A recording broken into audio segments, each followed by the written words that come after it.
We are so happy to be a part of this session today, and really want to um, thank the Texas Rural Foundation group for bringing us in.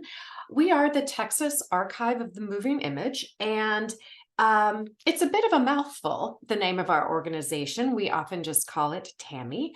And we are here to talk about, we'll give you a little bit of an organizational overview, and then also tell you a little bit about one of our key programs that we think you might be interested in. So that is the Texas Film Roundup. So first, I just wanted to introduce myself. I am Caroline Frick, and I am the founder and the executive director of TAMI. My colleague Elizabeth Hanson, who's our managing director, is also here today, and we are both available to answer any questions that you might have about our organization as well as the program. So, Texas Archive of the Moving Image, as I said, it's a bit of an unwieldy name, but essentially, we are an organization that proactively works to discover, to preserve, and provide access to, as well as educate the community about Texas's film and video heritage. So, what do we mean by that?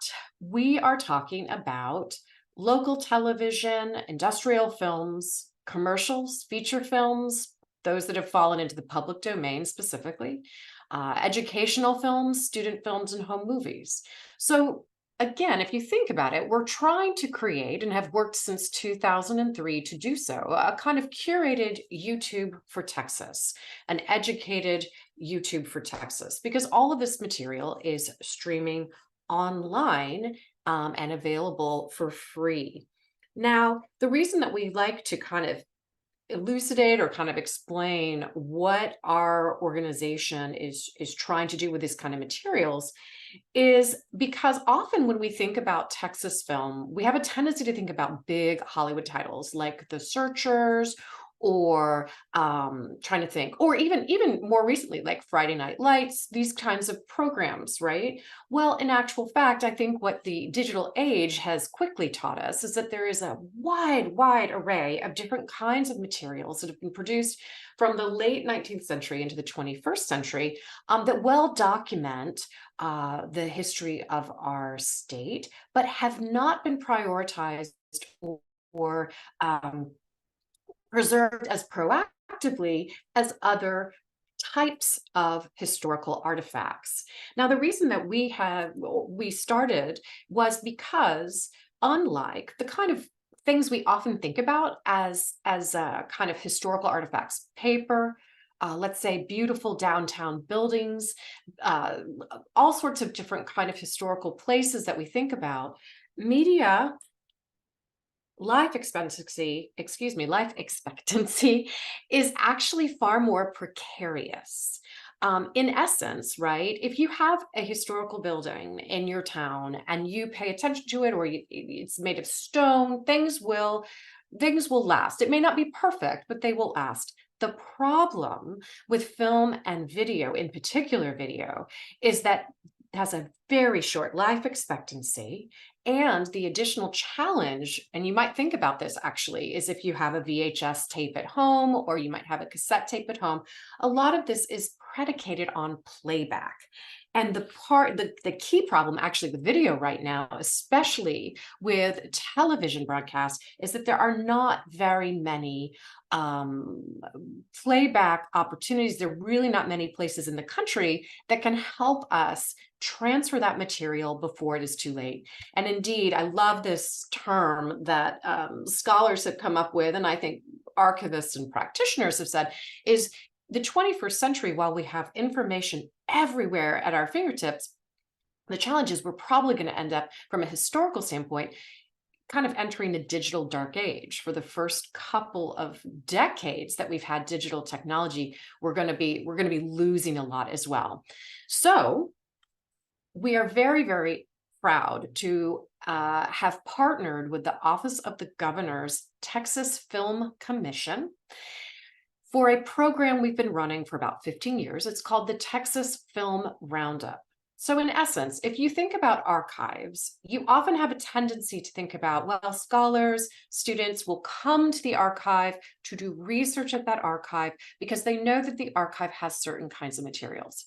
We wanted to flip that when we created our organization, and in an effort to kind of mirror some of the successful programs in Australia and New Zealand, we pitched to the Texas Film Commission the Texas Film Roundup, where we would actually go out into communities all over the entire state with a Bring Out Your Films campaign. So, this is actually a program that we have been running, as I mentioned, for several times and for several years, excuse me. And it's been really, really fun.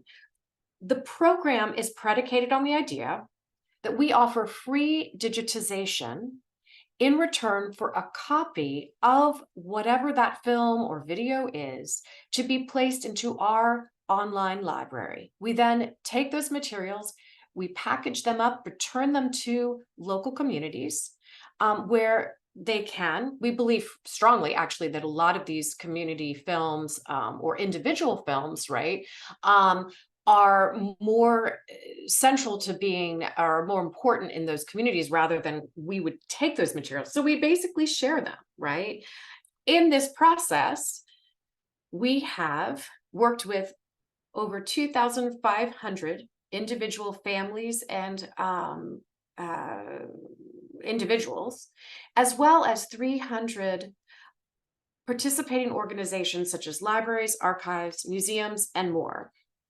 It's been a really exciting experience going from a kind of bootstrap startup organization to now proudly saying that we have actually digitized more than 45,000 artifacts, film and video artifacts.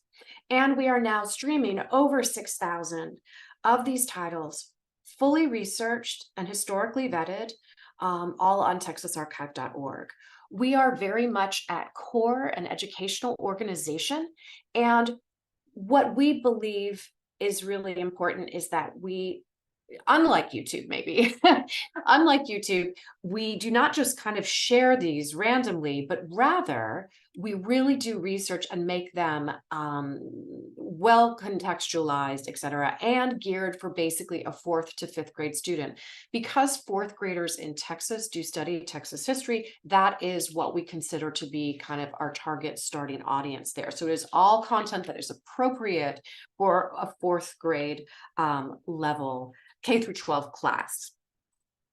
After so many years of running the Texas Film Roundup program, we are, or this gives you a sense basically of what this material looks like on our website. You'll see here that you can watch the video, you can stream the video, and you can actually search as well as share this content. So it's a really exciting place to go, and I'll tell you in a minute, it's been used in ways that you can't even imagine. It's not holistic, but it's ever growing. So communities that we have visited or are represented in the collection, our goal, I would say, is probably to reach every county in the state, and certainly we're trying to represent every county in the state, and hopefully we'll get there. But you can see here that we have really striven to try to include as many locations across the state as possible, and we're hoping that some folks on this webinar today might be able to help us continue to reach out even further. Now, our audience for this program, the Texas Film Roundup program, as well as for our collections generally, really kind of range, right? So our collection very much can inform that kind of conventional archival audience, researchers, historians. We also have really seen some interesting, and I'll explain one good case study in a few minutes, where civic leaders have been able to use our content. Museums, educators and students, filmmakers, so documentary filmmakers as well, can use these collections. The contributors themselves can use it. Indeed, really anyone. It's very much public facing. I'm pleased to say we currently are averaging millions of streams or use with our contents over social media, which has been really exciting. Again, we kind of started in a sort of small apartment here in Austin, and we've now grown with this kind of reach and capacity. Central to our mission, however, it's not just about preserving and kind of making these things accessible. We also want to kind of raise awareness of these materials in some different ways and wanted to share that with you today as well. We do a number of different projects, um, either with the Texas Film Roundup program or in addition.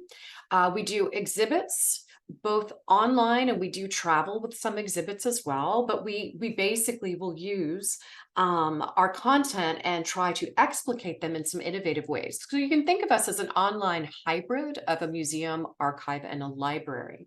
We do public screenings. We had a great time this summer. We had a couple of screenings at the Paramount Theater, Historic Movie Palace, here in Austin, where we had our own content playing before feature films. But we also do screenings actually on YouTube and do YouTube Live, Facebook, and other social media platforms where we have our kind of curator in residence speak with various contributors or organizations. We also have lesson plans that are for use in K through 12, particularly in civics and social studies, but also American history and beyond. So these are other ways that we're trying to share our materials in some different sorts of ways versus just kind of searching and watching. We're trying to green, I mean, really the videos are only significant is if we research and contextualize them. Now, other people have used our content in some great, exciting ways, some perhaps not as you can see, catching killers here. The true crime phenomenon certainly has visited a lot of film archives in their creation of programs, but we have a number of different examples where Stephen Harrigan, noted Texas historian and author, has used our materials, a number of different kind of books, documentary programs, and more have actually utilized these resources, which is great. So we're trying to highlight what are the different ways that this content can be used. And you might be thinking, well, that's great, but how does this actually relate to my work in our own community outside of participating in the Film Roundup program? And this is what I wanted to highlight for you today in particular. So, how do others use this content in some kind of innovative community ways? I wanted to highlight two particular examples. I have to say, this is very, very close, near and dear to my heart because I did work with the folks in Childress, Texas, in the Panhandle, in their work preserving their, actually restoring, I'm not even say preserving, to restore their downtown movie palace, the Palace Theater in Childress. I don't know if anybody here has actually been to see their incredibly successful work there.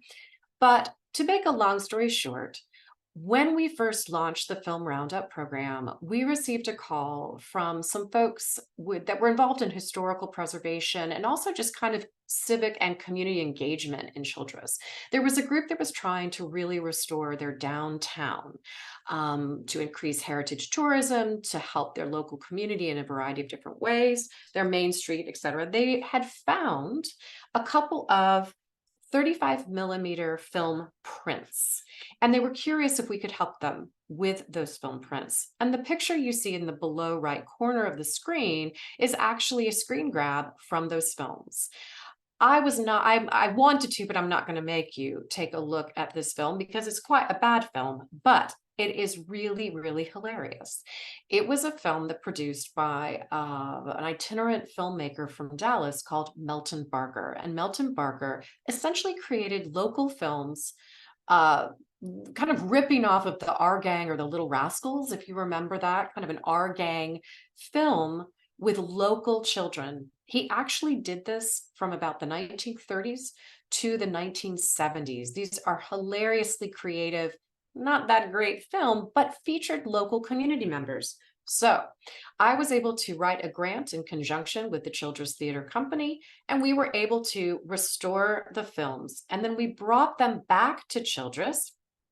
We did a fantastically hilarious Hollywood premiere. We had a red carpet, we had lights out there, and we premiered the films, the restored films, with the local community. So now the lady in the bottom right hand photo does not look like she's having a great time. However, she does, you might see, have an Oscar, and that is her in the upper left hand corner. So she hadn't seen this film since probably the 1940s. So we had a great night where we brought together local community and raised money towards the restoration of the downtown theater.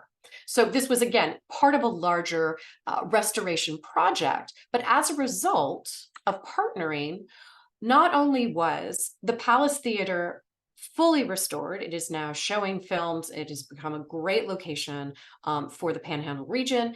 It actually, our partnership helped encourage its obtaining a Texas Historical Medallion. And it was also the series of films, in particular the children's films, garnered national recognition through the Library of Congress and the National Film Registry. The children's films, in addition to a number of others, kind of the larger Melton Barker oeuvre, if you will, is now placed on the National Film Registry, and those nitrate films are now at the Library of Congress's Motion Picture Archive in Culpeper, Virginia. So it was an amazing, amazing experience. If anybody has any particular questions about that, I'm glad to help answer them.